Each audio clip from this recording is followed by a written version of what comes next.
Welcome to another video on emotions and styles in film music. This week we will learn how to write a requiem-style choir arrangement.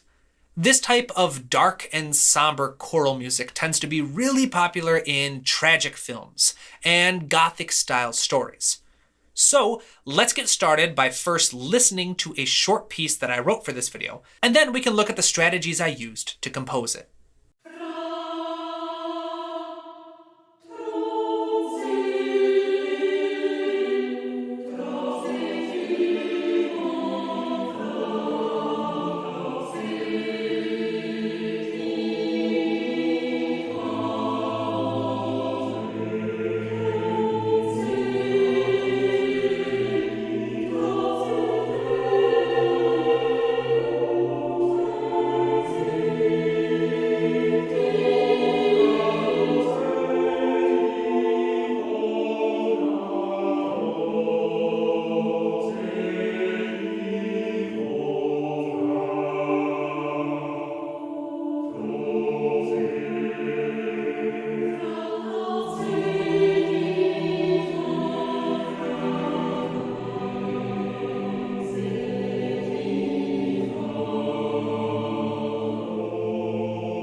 Excellent. So now let's take a look at how I actually wrote this. Step number one is to start with a simple chord progression written in the minor key of your choice. For this piece, I started in the key of A minor, and my chord progression is A minor, G major, D minor, A minor, then A minor again, then E minor, then F major, and then E major. Once you've got your chord progression started, the next step is to look for a few opportunities to add suspended chords to the mix. A sus chord is essentially any time you take the third of a chord and you replace it with either the fourth to create a sus4 or the second to create a sus2. These chords are frequently associated with requiems, and you can add them anywhere that you think they might sound right. However, if you are not sure how to use them, you can always look for moments where you have two neighboring chords that don't share any common tones. For example, in measures 1 and 2, I have an A minor and a G major, neither of which shares any notes in common. However, if I take the third scale degree of the G major and shorten it, and turn the first half into a G sus4, I now have a much more seamless transition between my chords.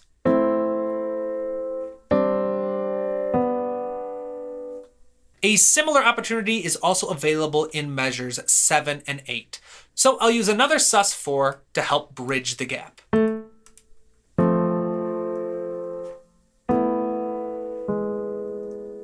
So once you have your full chord progression written out, the next step is to write a simple and slow moving melody on top. Now, since this video isn't about melody writing, we won't spend too much time explaining this step. However, if you would like to learn more about writing melodies, check out the links in the description of this video.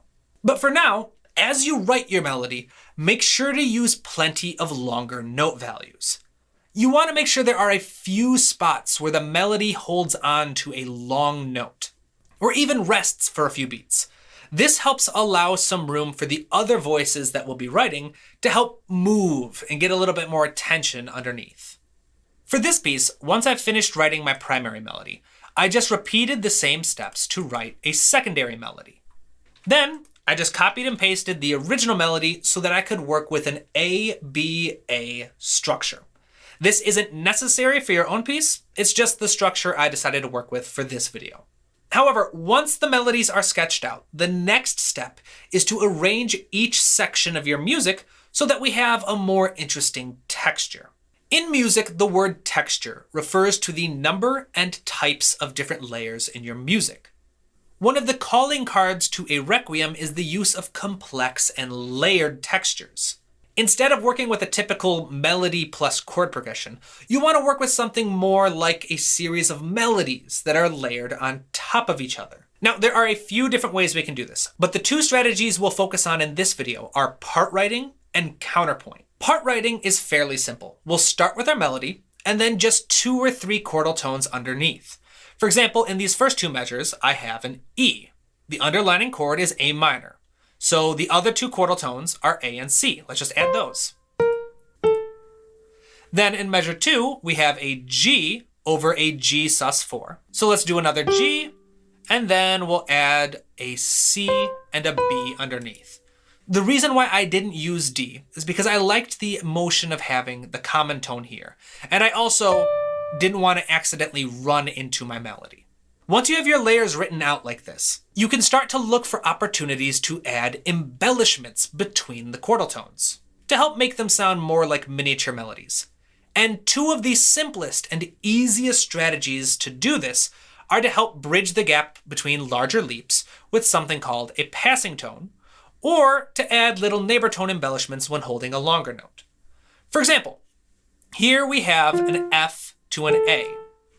For a passing tone, I could simply just add a G.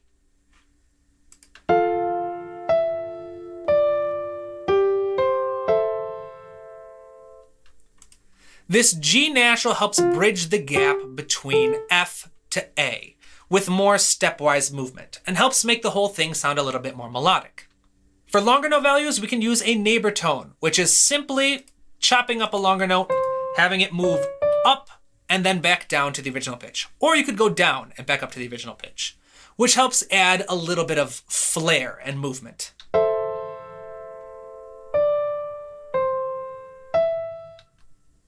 When adding these types of embellishments, the trick is to try and avoid using more than one at a time. This helps keep things simple and avoid the issue of making music that sounds too cluttered or crunchy. Part writing is the simplest strategy that you'll have available to you. So if you'd like to take a deeper dive in how to use more advanced part writing techniques, I've included another link in the description of this video. However, if you've got the time, Counterpoint will be a much more powerful tool that can help take your music to the next level. Counterpoint is the art of writing multiple independent melodies that can be layered on top of each other. This is, yet again, a much more intricate topic than we have time for in this video. So if you would like to dive even deeper, check out the links below. However, for now, we can get by with just a few simple steps. First is to, obviously, start with your primary melody. Then, using our chord progression as a guide, we are going to carve out a very simple melodic shape using only notes that are found in the underlying chords. Starting with only 1 or 2 chordal tones per measure helps avoid any crunchy or dissonant notes that could throw off the flow of your music. And once you have the basic shape, you can start to explore different strategies for adding rhythm and additional notes to this shape to help create a new melody. As you do this, don't worry about trying to stick to notes that are found in your underlying chord progression. You won't need them once you have 2 or 3 counterpoint lines added to your texture. So feel free to experiment with other notes. As you experiment, however, keep in mind one important rule. Anytime 2 or more notes are articulated at the same time, they must form a consonant interval with each other. As long as you avoid forming any sevenths, seconds, or tritones anytime two notes start at the same time, you should be good. The one exception for this video will be anytime you want to work with the sound of a suspended chord, in which case you can get away with forming the interval of a second between two voices, so long as all of your voices together spell out the notes of the appropriate sus chord. Like I said earlier though, if you would like to learn much more about how to use counterpoint effectively, check out my video dedicated to the topic in the description below. For now, once we have finished sketching out the three sections using a combination of counterpoint and part writing, we are ready for the final step, which is to orchestrate the whole thing. However, before we do this, it's time for me to make a shameless business plug. Enrollment for my next class on emotions in music is officially open. The class will begin May 22nd and will run for a total of 6 weeks. The course takes a comprehensive look at how music can portray emotions without having to rely on overly specific templates, like the one in this video. You will get access to a combinations of articles, videos, and audio samples every week of the course, as well as weekly live lectures where we address any questions or ideas that you come up with while studying. Along the way, there are weekly assignments where you can practice the strategies and tools introduced in the course and get personalized feedback from yours truly. There are limited seats available, so if you're interested, check out the link in the description below. If you are interested in the topic but don't want to commit to a full class, an ebook version is also available on my website. So, with that shameless plug out of the way, let's get back to the video. Our final step is to orchestrate our sketch. For a requiem, you are free to use any instrumentation that you would like, but you'll almost always want to include at least some form of choir. When you are writing for choir, there are a ton of different things that you need to keep in mind. However, if you are working with sound libraries, like me, then the chief amongst these rules is to treat your choir like an orchestra. You do not need to use every single voice constantly, just like you don't need to use every instrument in the orchestra constantly. You can also move the melody around to different voices in the choir throughout your piece. Just because the sopranos tend to work with a melody the most often doesn't mean that they are the only ones who can. If you are able to keep these two ideas in mind, then writing your arrangement should be relatively simple. Simply compose 4 different lines for the arrangement and then assign each line to a different voice. Let's listen to the piece that I wrote one more time, and as it plays, I'll include notes on the screen to show what each of the voices is doing.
And with that, we have reached the end of another video. I hope you found it helpful. I want to take a quick moment to thank my wonderful patrons for making videos like this one possible. I also want to take a quick moment to thank each and every one of you who share your support through the many kind comments, messages, and emails that I receive. They really do mean the world to me. So until next time, my friends, keep studying, keep working hard, and keep writing new music.